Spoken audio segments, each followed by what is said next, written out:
Happy Valentine day. বাবা মা, প্রথমে বাবা মাকে জানাই হ্যাপি ভ্যালেন্টাইন ডের অনেক অনেক ভালোবাসার শুভেচ্ছা, এবং বড়োদেরকেও জানাই হ্যাপি ভ্যালেন্টাইন। আজকের দিনটা কপতি ভালোবাসার মানুষদের খুব খুব ভালো কাটুক, সবাই সুস্থ থাকো, ভালো থাকো।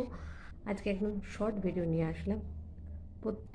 প্রত্যেকের ভালোবাসায় ভরে উঠুক তাদের জীবন, ভালোবাসাময় হোক প্রত্যেকের জীবন, জীবনে বসন্ত আসুক, প্রত্যেকেই বাবা মার পাশে থেকো, এবং নিজের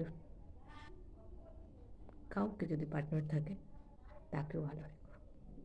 আজকাল বড়ই স্বার্থপরতার যুগে এই ভালোবাসা দেখতে পাওয়া যায় না, ভালোবাসা হারিয়ে যাচ্ছে, ভালোবাসা সত্যি নেই। বড্ডই কঠিন সময় আমরা যেই সময়ের উপর দিয়ে যাচ্ছি। না আছে ভালোবাসা, না আছে মায়া মমতা, খালি স্বার্থপরতা। সবাই ভালো থেকো। একটু মানুষের প্রতি মানুষের ভালোবাসা আসা উচিত, স্বার্থপরতা কমে যাওয়া উচিত, হিংসা কমে যাওয়া উচিত। প্রত্যেকে ভালো থেকো। Good morning to everyone.